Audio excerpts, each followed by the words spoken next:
أنفسنا ومن سيئات أعمالنا من يهده الله فلا مضل له ومن يضلل فلا هادي له ونشهد أن لا إله إلا الله وحده لا شريك له ونشهد أن سيدنا ومولانا محمدا عبده ورسوله صلى الله عليه وعلى آله وأصحابه وأزواجه وذرياته وسلم تسليما كثيرا كثيرا. أما بعد فأعوذ بالله من الشيطان الرجيم. بسم الله الرحمن الرحيم.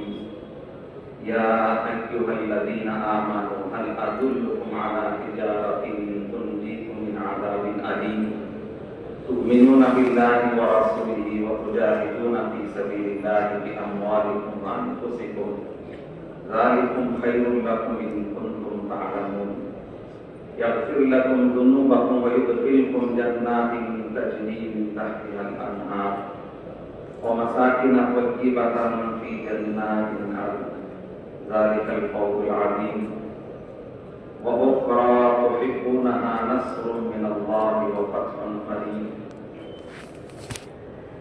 وقال النبي عليه الصلاة والسلام بدأ الإسلام قريبا وسيعود كما بدأ وطوبى للغرباء الذين يصلحون ما أفسد الناس أو كما قال رسول الله صلى الله عليه وسلم. بزرگوں بھائیوں دوستوں، اللہ تعالیٰ کا بے انتہا فضل و کرم کہ اللہ تعالیٰ نے ہم سب کو اس اونچی اور عالی نعمت اور دولت دعوت و تبلیغ کی محنت میں اللہ تعالیٰ نے چلایا اور اس سے نسبت عطا فرمائی. دعا فرما اللہ تعالیٰ ہم سب کو حقیقی طور پر اس میں قبول فرمانے، زندگی کی آخری سانس تک اللہ تعالیٰ اس میں استقامت کے ساتھ چلنے کی توفیق نصیب فرمائے. بزرگوں، بھائیوں، دوستوں، یہ اللہ تعالیٰ کا انعام ہے، اس کا فضل ہے اور کرم ہے کہ اس نے ہم کو اس کام کے لیے قبول فرمایا. یہ جان مال، یہ صلاحیتیں، عقل اور سمجھ، ہوشیاری، چالاکی، محنت، یہ سب کچھ اللہ نے یہ نعمتیں دنیا کے تمام انسانوں کو اللہ نے دیا ہے. اللہ نے سب کو یہ چیزیں دی. ہر ایک کے پاس جان ہے، مال ہے، صلاحیتیں. اگرچہ کہ اللہ نے اس میں فرق رکھا ہے، کسی کو کم کسی کو زیادہ یہ دیا ہے، لیکن ہر ایک کو اللہ نے دیا.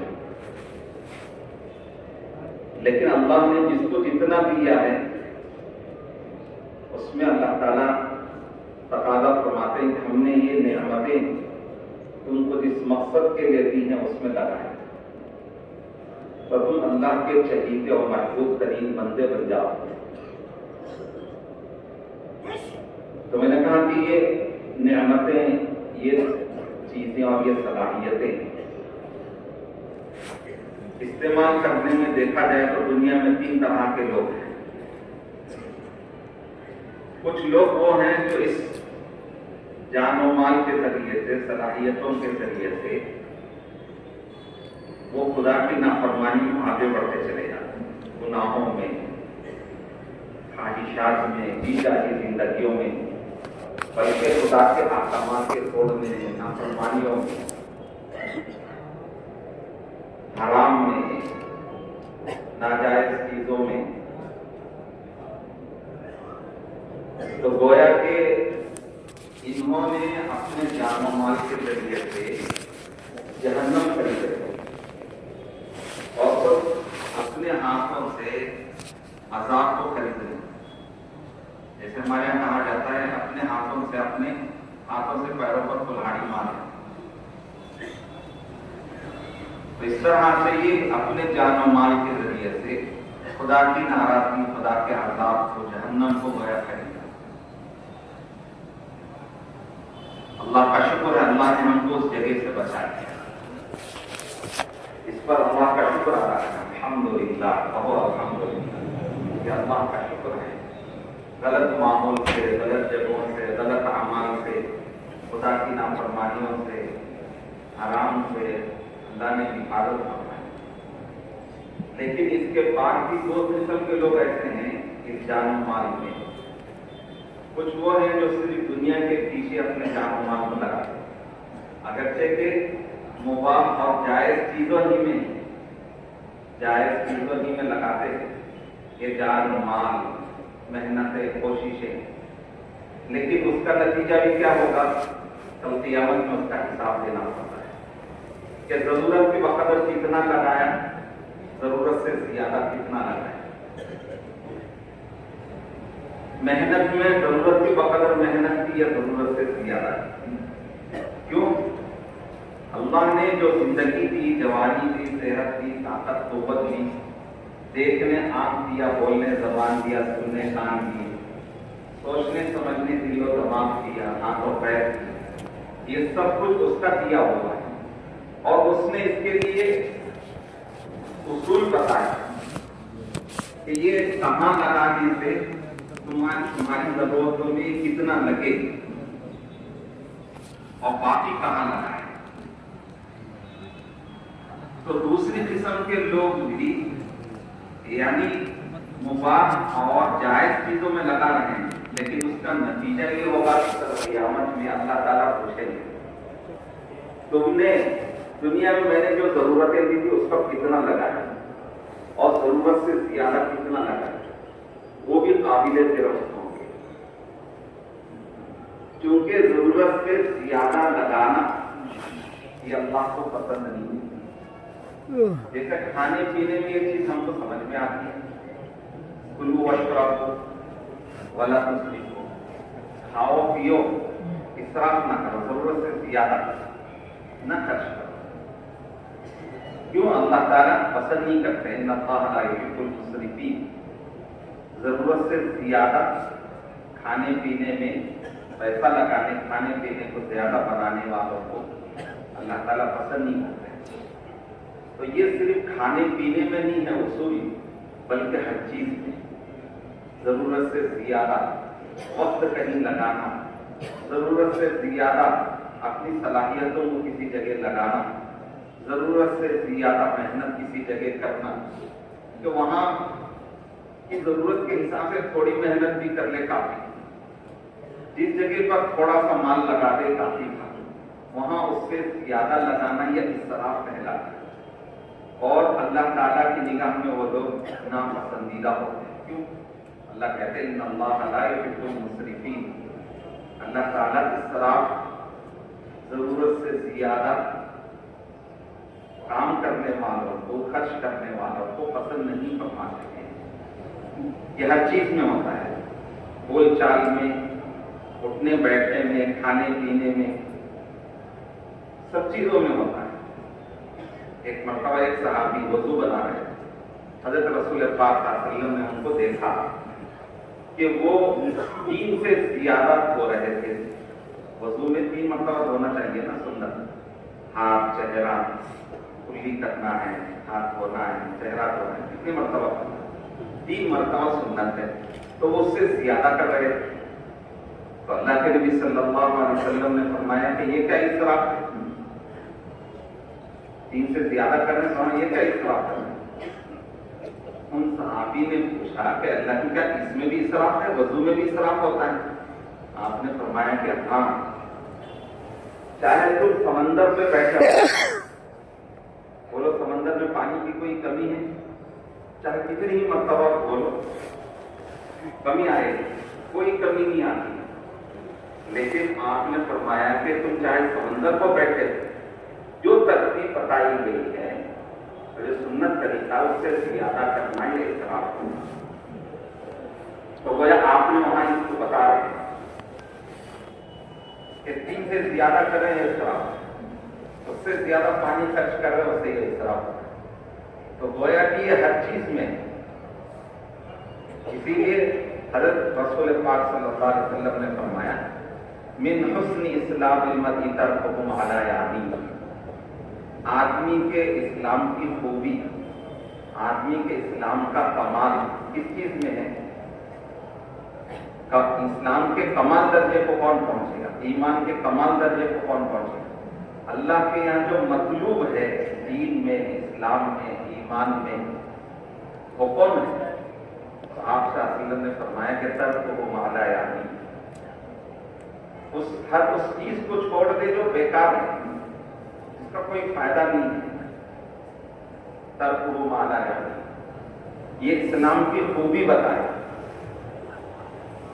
تو اس لیے میں کہہ رہا تھا کہ دوسرے درجے کے لوگ وہ ہیں جو اپنے جان و مال اور اوقات کو ان چیزوں میں لگا رہے جہاں جائز تو ہے، لیکن اس کو نہیں سمجھ رہے کہ کل قیامت میں اس پر حساب ہوگا ہمارا۔ کتنا تم نے ضرورت سے زیادہ وہاں وقت دیا، ضرورت سے زیادہ پیسہ وہاں لگایا، ضرورت سے زیادہ اللہ کی یہ دین کی نعمتیں تم نے وہاں لگائی، اس کا حساب ہوگا۔ تیسرے لوگ وہ ہیں جس مقصد کے لیے اللہ نے بھیجا ہے۔ بولو کس مقصد کے لیے اللہ نے بھیجا ہم کو؟ دین اور دین کے کام کے لیے اللہ نے ہم کو پیدا کیا ہے، ایمان کے لیے، ایمان کی محنت کے لیے اللہ نے ہم کو دنیا میں پیدا کیا ہے۔ تو یہ وہ خوش نصیب ہیں جو یہاں لگاتے ہیں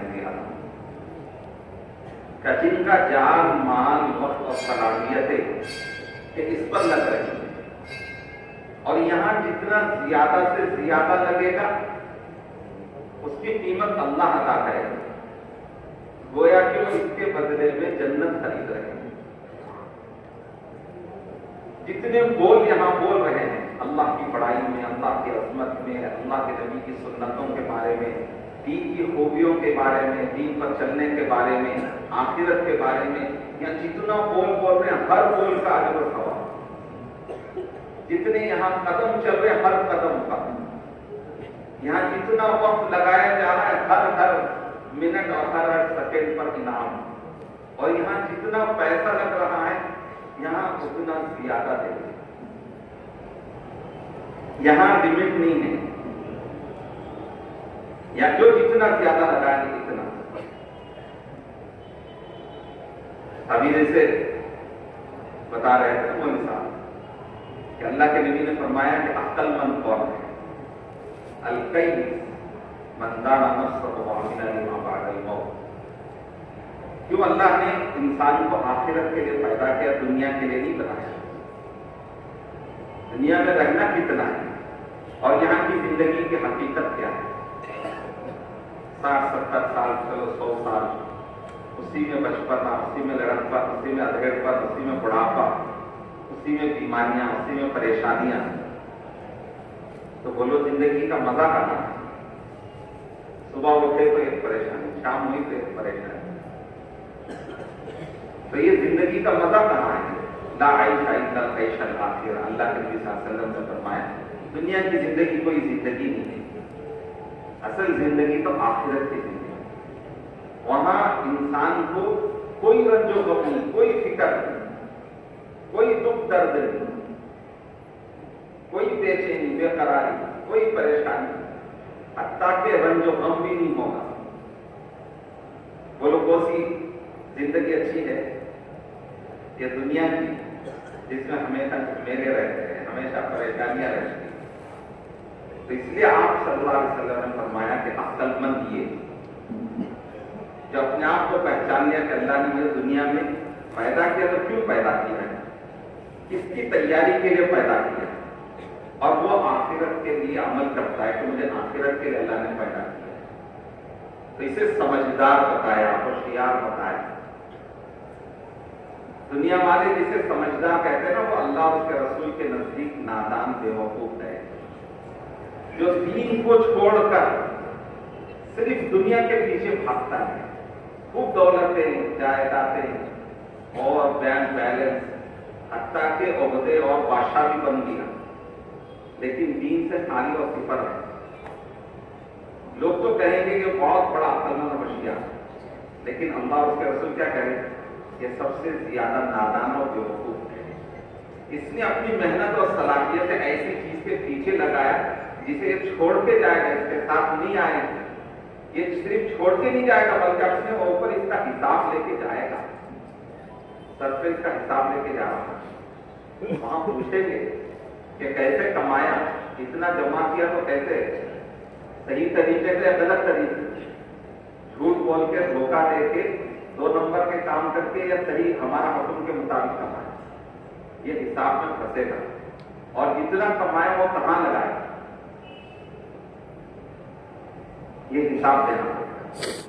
ایک تو اتنی محنت اور صلاحیتیں سے کمایا، اور بڑا افسوس یہ کہ وہ چھوڑتے جا رہا ہے، اس سے بڑا افسوس اور دکھ یہ کہ کل حساب دینا پڑے گا، بغیر حساب کے تو رہے گا۔ جیسے میں نے کہا یہ 3 قسم کے لوگ اپنے جان و مال کو دنیا میں لگا، ایک تو وہ ہیں جن پر یہ وبال پڑ رہا ہے، جان و مال ان کی صلاحیتیں خود ان کے اوپر وبال اور عذاب کا ذریعہ بن رہی ہیں۔ دوسرے وہ ہیں جو اپنے اوپر قیامت میں اپنے سر پر حساب ہوتے جا رہے ہیں۔ تیسرے خوش نصیب وہ ہیں جو اپنی زندگی کے اوقات کو، جان و مال اور صلاحیتوں کو کیا بنا کے جا رہے ہیں، قیمتی بنا کے جا رہے ہیں، اللہ کے ہاتھ بیچ کے جنت خرید کے جا رہے ہیں، یہ خوش نصیب ہے۔ تو بولو ہم کو کس میں ہونا چاہیے؟ ہاں، ان خوش نصیبوں میں ہمارا شمار ہونا چاہیے کہ ہمارا زیادہ سے زیادہ مال و صلاحیت ہے۔ جماعتوں میں ماشاءاللہ ہم خود جاتے بھی ہیں، جماعت میں جانے والوں کو ہدایات بھی دیتے ہیں، روانگی کی بات بھی کرتے ہیں، اس میں کہتے ہیں کہ دیکھو 4 کاموں میں زیادہ کیا لگا، وقت لگا، اور 4 کاموں میں کم لگا۔ یہ صرف وقت کی بات نہیں ہے، اس میں ہم کو تھوڑی سی غلط فہمی ہو گئی، یہ سمجھ رہے ہیں کہ صرف جماعت میں رہنے تک اس کو کرنا ہے۔ کیا سمجھتے ہیں؟ صرف جماعت میں رہنے تک اس کو کرنا ہے، بعد میں چھٹی ہے، جیسے چاہے کھاؤ پیو اور جتنا چاہے سو اور جو چاہے کرو، یہی سمجھ رہے نا؟ یہ غلط فہمی ہے، یہ غلط فہمی ہے کہ صرف سمجھ رہے ہیں کہ یہ اعمال صرف جماعت میں رہنے تک ہے، اور دوسری غلط فہمی یہ کہ صرف یہ ٹائم کے بارے میں، اوقات کے بارے میں نہیں، یہ ایک تو یہ اللہ کے راستے میں نکل کر اس کی مشق اور ٹریننگ کر رہے ہیں کہ پوری زندگی اس ترتیب پر ہم کو لانا ہے کہ 4 اعمال جو زیادہ کرنے ہیں، دعوت دینے میں، یہ سیکھنے سکھانے، علم حاصل کرنے میں، عبادت میں، خدمت میں، یہ جو 4 اعمال زیادہ سے زیادہ کرنے کے بتا رہے، یہ وہاں صرف ٹریننگ کے لیے، مشق کے لیے، باقی پوری زندگی اس پر ہم کو لانا ہے۔ اور 4 عمل جو کم کرنے کے لیے کہہ رہے ہیں، کھانے پینے میں، سونے میں، ضروری باتوں میں، ضروریات میں، تو یہ پوری زندگی میں جو ضروریات ہیں وہ سب اس میں آ جائیں، کھانا، کمانا، گھر بنانا، کپڑے بنانا، سب چیزیں اس میں آ جائیں۔ تو وہاں ایک مشق ہو رہی ہے، پوری زندگی اس کو اپنے عمل میں لانا ہے، ایک چیز یہ ہے۔ دوسری چیز ایسے بتایا کہ یہ صرف اوقات کے بارے میں ہم سمجھتے ہیں کہ یہ ٹائم پر ہے، نہیں، بلکہ اللہ نے جو نعمتیں، جو صلاحیتیں دی وہ سب ان سے متعلق ہے کہ ہمارا یہ 4 اعمال میں زیادہ سے زیادہ جان بھی لگے، مال بھی لگے، محنت بھی لگے، وقت بھی لگے، دل و دماغ بھی لگے، عقل بھی لگے، سب کچھ اس پر زیادہ لگے گا۔ کیوں؟ اس پر جتنا لگے گا اس پر انعام ملتا چلا جائے گا، اور جو جہاں کم لگانے کے لیے کہہ رہے ہیں جی، یہاں بھی بڑی بات ہے، مال، وقت، صلاحیتیں، جو کچھ اللہ نے دیا یہ ان چیزوں میں کم لگا، کیوں؟ یہاں حساب دینا ہے، وہاں انعام دینا ہے، ان 4 اعمال میں وہاں جتنا زیادہ سے زیادہ لگاؤ گے وہاں انعام ملتا چلا جائے گا۔ اور کون سا انعام؟ آج یہ فیبروری نہیں، ہمیشہ ہمیشہ کا، اور جی چاہیے جنت ملے۔ اور یہ جو 4 کام بتائے اس میں وقت کی، جان مال کی، صلاحیت کی، سب کم لگائیں، حساب دینا پڑے گا۔ تو اللہ نے ہم کو یہ محنت دی تاکہ ہم اس محنت کے ذریعے سے ہماری ہر چیز کو قیمتی بنائیں۔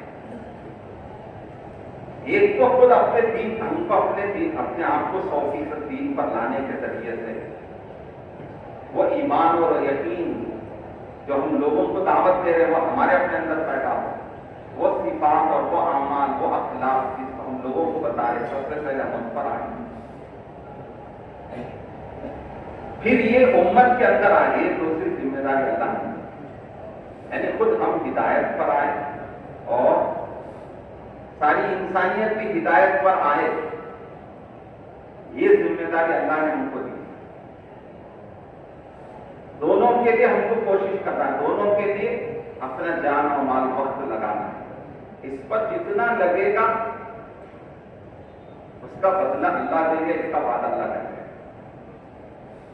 اس کے علاوہ جن چیزوں پر لگتا ہے اس پر انعام نہیں ہے، جائز چیزیں ہیں اس کا حساب بھی دینا پڑتا ہے، اور جو ناجائز وہ تو حرام ہے، اس پر تو پکڑ ہوگی اور عذاب ہوگا، چاہے بول ہو، چاہے نگاہ ہو، چاہے سننا ہو، چاہے دیکھنا، بولنا، سننا، پکڑنا، چلنا، خرچ کرنا، غلط چیز ہے تو اس کے پر عذاب ہے، پکڑنا، ضرورت سے زیادہ ہے تو اس کا حساب دینا۔ اس لیے جو چیزیں بتائی گئی ہیں مطلوب ہیں دین اور دین کی محنت، اس پر لگے گی یہ چیزیں تو اللہ اس کے خریدار تو اللہ ہیں۔ ان اللہ اشتری من المؤمنین انفسهم واموالهم بان لهم الجنہ، اللہ نے مومنین کے جان و مال کو کیا کر لیا ہے؟ خرید لیا ہے، انفسهم واموالهم دونوں کو اللہ نے خرید لیا، کس کے بدلے؟ بان لهم الجنہ، کہ ان کو اللہ جنت دیں گے۔ تو اس وقت میں جو صلاحیتیں اللہ نے جان و مال صلاحیتیں دی ہیں یہ ہماری اپنی نہیں ہیں، یہ غلط فہمی ہے کہ یہ میری ہے، میں اس کا مالک ہوں، نہیں، اس پر اللہ نے ہم کو گویا کفیل بنایا ہے، امانت کے طور پر دیا ہے، اور بتایا کہ یہ دیکھو فلاں فلاں جگہ پر خرچ کرنا اور فلاں فلاں جگہ پر نہیں خرچ کرنا، تو اس لیے اس کا حساب پورا دینا پڑے گا، کہاں وقت زیادہ لگایا، کہاں محنت زیادہ کی اور کہاں جان مال زیادہ لگایا، اس کا حساب دینا پڑتا ہے۔ اور اللہ نے جو چیزیں دی ہیں مطلوب ہیں اس پہ لگایا تو اس پر حساب نہیں، انعام ملتا چلا جاتا ہے، بے حساب انعام ملتا چلا جاتا ہے۔ تو یہ اللہ کی طرف سے ہمارے لیے خوش نصیبی ہے۔ اللہ کے لاکھوں کروڑوں بندے دنیا میں ہیں، ان میں سے اللہ نے ہم کو چلا، کتنا بڑا احسان اس کا فضل ہے۔ ہماری کمی کوتاہیوں اور عیبوں کے باوجود اللہ نے اللہ نے ہم کو چنا ہے، بولو بغیر استحقاق کے، بغیر قابلیت کے چنا، اس کی قدر کرنے نہیں کرتے، اللہ تعالیٰ اس کا تقاضا کرتے ہیں۔ میں کہتا ہوں ہمیشہ نعمت کی ابتدا کرنے میں اللہ تعالیٰ دیکھتے نہیں ہیں کہ اس کے اندر کتنی قابلیت ہے، یہ کتنا مستحق ہے، یہ دیکھتے نہیں ہیں، یہ دیکھیں گے تو ہمارے اندر کوئی استحقاق و قابلیت ہی نہیں، ہم سے زیادہ دنیا میں مستحق اور قابل لوگ ہیں۔ دعاؤں میں آتا ہے یا مفتی انی عاملا استحقاق، اے نعمت کی ابتدا کرنے والے بغیر کسی استحقاق و قابلیت، یہ اللہ کی شان ہے، وہ قابلیت کے بغیر، استحقاق کے بغیر وہ انعام فرماتے ہیں، نعمت دیتے ہیں، پہل کرتے ہیں۔ اب نعمت دینے کے بعد اب کہتے ہیں لئن شکرتم لأزیدنکم ولئن کفرتم ان عذابی لشدید، کہ میں جو نعمتوں کے شکر گزاری کرو گے، قدردانی کرو گے، ہم اسے بڑھاتے چلے آئے۔ لأزیدنکم تاکید، عربی کا اندرا جانتے ہیں، در تاکید لأزیدنکم، لام تاکید، نون تاکید، ضرور بھی ضرور ہم اسے بڑھاتے چلے جاتے۔ جو کیا کرتے ہیں اس کی شکر گزاری کرتے ہیں، قدردانی کرتے ہیں، اس کو بڑھاتے چلے جاتے۔ اور دوسرا رخ بھی کہا وَلَئِن كَفَرْتُمْ إِنَّ عَذَابِي لَشَدِيدٌ، ناشکری کرو گے، ناقدری کرو گے، وہاں بھی سختی کے ساتھ کہا إِنَّ عَذَابِي لَشَدِيدٌ، تاکید کے ساتھ کہا ہمارا عذاب بہت سخت ہے۔ تو اللہ نے نعمت دی ہے تو شکر گزاری کا تقاضا ہے. اور پھر اللہ ہی شکایت کرتے ہیں وہ قلیل من عبادی الشکور، میرے بندوں میں بہت کم بندے ہیں جو شکر گزار ہوتے ہیں. اللہ کیا کہہ رہے میرے بندوں میں بہت کم بندے ہیں جو شکر گزار ہوتے ہیں. تو اللہ کو اللہ شکایت کر رہے ہیں تو ان کو کیا کرنا چاہیے؟ چوکنا ہونا چاہیے کہ اللہ جن بندوں سے شکایت کرے اس میں ہمارا شمار نہیں ہونا چاہیے، بلکہ جن سے اللہ تعالیٰ شکر گزاری چاہتے ہیں ہمارا شمار اس میں ہونا چاہیے. اور شکر گزاری اور قدردانی کس کو کہتے ہیں؟ دیکھو نعمتوں کے بارے میں اللہ یہ دو باتیں قرآن میں کہتے ہیں. ایک شکر گزاری سے اس نعمت کو تمہارے پاس باقی بھی رکھیں گے اور بڑھاتے چلے جائیں. بڑھانا یہ کہ آپ ان کو بھی بڑھائیں گے، تمہاری نسلوں کو بھی اس میں چلائیں گے. اس قدردانی سے شکر گزاری. ورنہ ناشکری اور نافرمانی ہوئی تو نعمت چھین دی جاتی ہے. میں چھوٹی سی مثال دیتا ہوں کہ ہم اپنے بچے کو، اپنے چھوٹے بھائی کو، بچے کو ہم نے چاکلیٹ دیا، میٹھے لے بیٹا کھا لے. وہ کھا لیتا ہے اور تقاضا کرتا ہے تو آگے مناسب سمجھ سے اور دیتا ہے، لے بیٹا اور دیتا ہے. اگر وہ توڑ توڑ کے نیچے ڈال دے دو گیا، بولو گے کیا کرو گے؟ وہ توڑ توڑ کے نیچے ڈال رہا ہے اور پاؤں میں کھدل رہا ہے اور ادھر ادھر ٹین کر رہا ہے، کیا کریں گے؟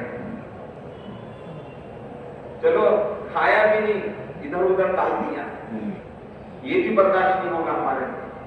اس کے ہاتھ میں جو اسے چھین لیں گے اور تماشا بھی لگا اور کہے گا میں نے تجھے اس لیے دیا تھا. تو ہم 5-10 روپے کی ناقدری نہیں برداشت کر سکتے. اور بتاؤ اللہ نے جو نعمت دی ہے ساتوں زمین اور آسمان سے زیادہ قیمتی، دین اور دین کی محنت، اس کے ساتھ ہمارا رویہ کیا ہے؟ ہم اس کی کتنی قدردانی کریں؟ تو ڈرنا چاہیے کہ ہم چھوٹی سی چیز کی ناقدری نہیں برداشت کر رہے ہیں. اور اللہ نے بغیر استحقاق کے اور قابلیت کے اتنا اونچا کام جو اس محنت میں چلایا.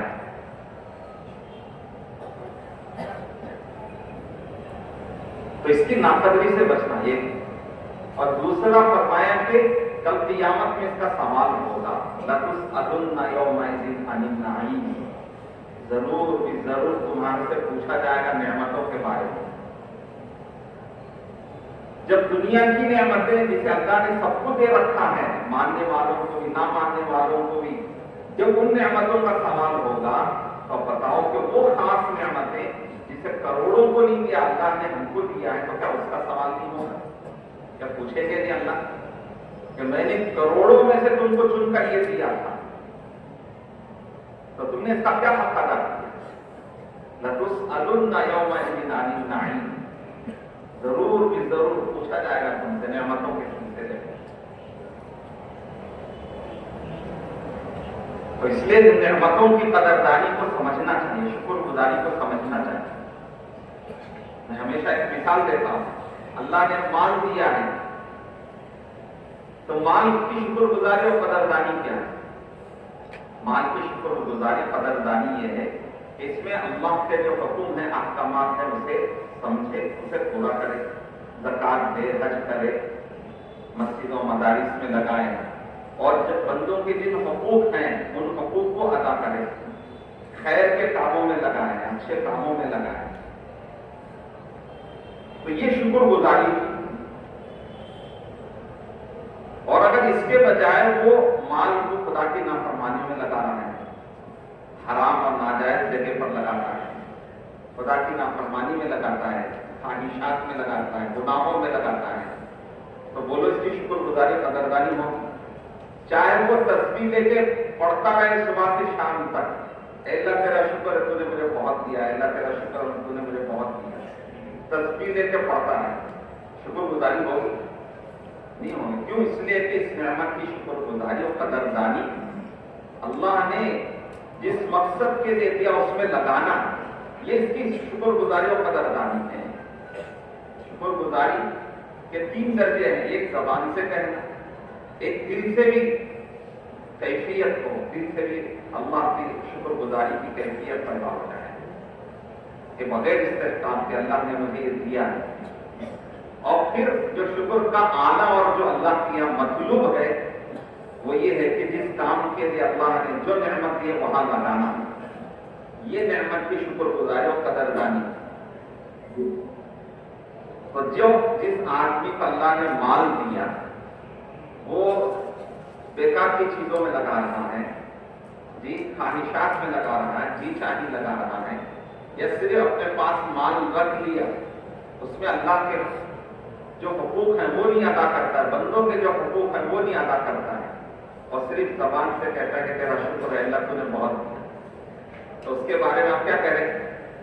ارے بولو کیا کہہ رہے ہیں؟ یہ بڑا ناشکرا ہے نا جو اور ناقدرا ہے، ناشکرا ہے، ناشکری اور یہ ناقدری ہے، کہتے نہیں کہتے. تو آپ بتاؤ ہمارے بارے میں کیا کہیں گے کہ اللہ نے اس دعوت کا کام دیا اور صبح سے شام تک بیانات میں کہتے ہیں کہ اللہ تیرا شکر ہے، تیرا فضل ہے، تو نے آپ کو دعوت کا کام دیا. نہ سالانہ وقت لگ رہا ہے، نہ قربانیوں میں آگے بڑھ رہے ہیں، جی نہ 4 مہینے لگے، نہ وقت پر چلتا لگ رہا ہے، نہ ماہانہ 3 دن لگ رہے ہیں، نہ روزانہ 2.5 گھنٹہ لگ رہا ہے، جی نہ دین کے تقاضوں پر چل رہے ہیں، تقاضے سامنے آ رہے ہیں، نہ ان تقاضوں کی کوئی دقت نہیں ہے. بولو بھائی صرف یہ کہہ دینے سے کہ اللہ تیرا شکر ہے تو نے ہم کو دعوت کا کام دیا، یہ کہہ دینے سے شکر ادا ہو جائے گا؟ جب اس آدمی کے بارے میں ہم کہہ رہے ہیں کہ وہ ناشکرا اور ناقدرا ہے، جو مال لے لیا اس کا حق نہیں ادا کیا، حقوق والوں کے حقوق نہیں دیے، رکھا ہوا اپنے پاس، اب اس کو کہہ رہے ہیں کہ یہ ناقدرا اور حق تلف ہے، حق نہیں ادا کر رہا ہے، لوگوں کے حق کو ضائع کرنے والا ہے، ہم یہ کہہ رہے ہیں. تو ہمارے بارے میں کیا کہیں گے؟ یا صرف ہم بھی زبان سے کہہ رہے ہیں کہ اللہ تیرا شکر ہے تو نے ہم کو دعوت کا کام دیا، دین کے کام میں لگایا، اور نہ ترتیب پر ہے نہ تقاضے پر، نہ تقاضے پہ چل رہے نہ ترتیب پہ چل رہے، بس صرف سے زبان سے کہہ رہے ہیں اللہ تیرا شکر ہے. بولو اس سے شکر گزاری ادا ہوگی؟ تو اس کی شکر گزاری کیا ہے، اس کی قدردانی کیا ہے؟ اس کی شکر گزاری اور قدردانی سب سے پہلے تو جو ترتیب یہاں سے دی گئی اس پہ آنا، اور بلکہ اس سے زیادہ شکر گزاری تقاضوں پر آنا، تقاضوں کو سوچنا، اور یہ جذبہ ہو کہ اللہ نے جو جان مال جو صلاحیتیں اللہ نے مجھے دی ہیں وہ اس پر لگ جائے اور اللہ کا دین زندہ ہو جائے، 100% کام ہو جائے، میرا جان و مال لگے، اور کوئی امت میں بے نمازی نہ ہو، کوئی امت میں بے دین نہ ہو، دین سے کوئی دور نہ ہو، دین پہلے اور ہر ایک کی زندگی میں دین آ جائے، یہ دین کا باغ سرسبز و شاداب ہو جائے، ساری مسجدیں نمازیوں سے بھری رہے، اذان ہو تو مسجدیں کھچا کر بھری ہوئی ہوں. کتنے افسوس کی بات ہوگی، کتنے دکھ کی بات ہوگی، ادھر اذان ہو رہی ہے، بازار تو بھرے ہوئے ہیں، شادی خانے بھرے ہوئے ہیں، فنکشن ہال بھرے ہوئے ہیں، لیکن خالی ہے تو اللہ کا گھر خالی ہے، اور اللہ کا منادی چیخ چیخ کے پکار کے کہہ رہا آ جاؤ حی علی الصلاۃ، حی علی الفلاح. کیا کبھی اس کا دکھ ہوا ہم کہ اتنا کھلے طور پر اعلان ہو رہا ہے، بلایا جا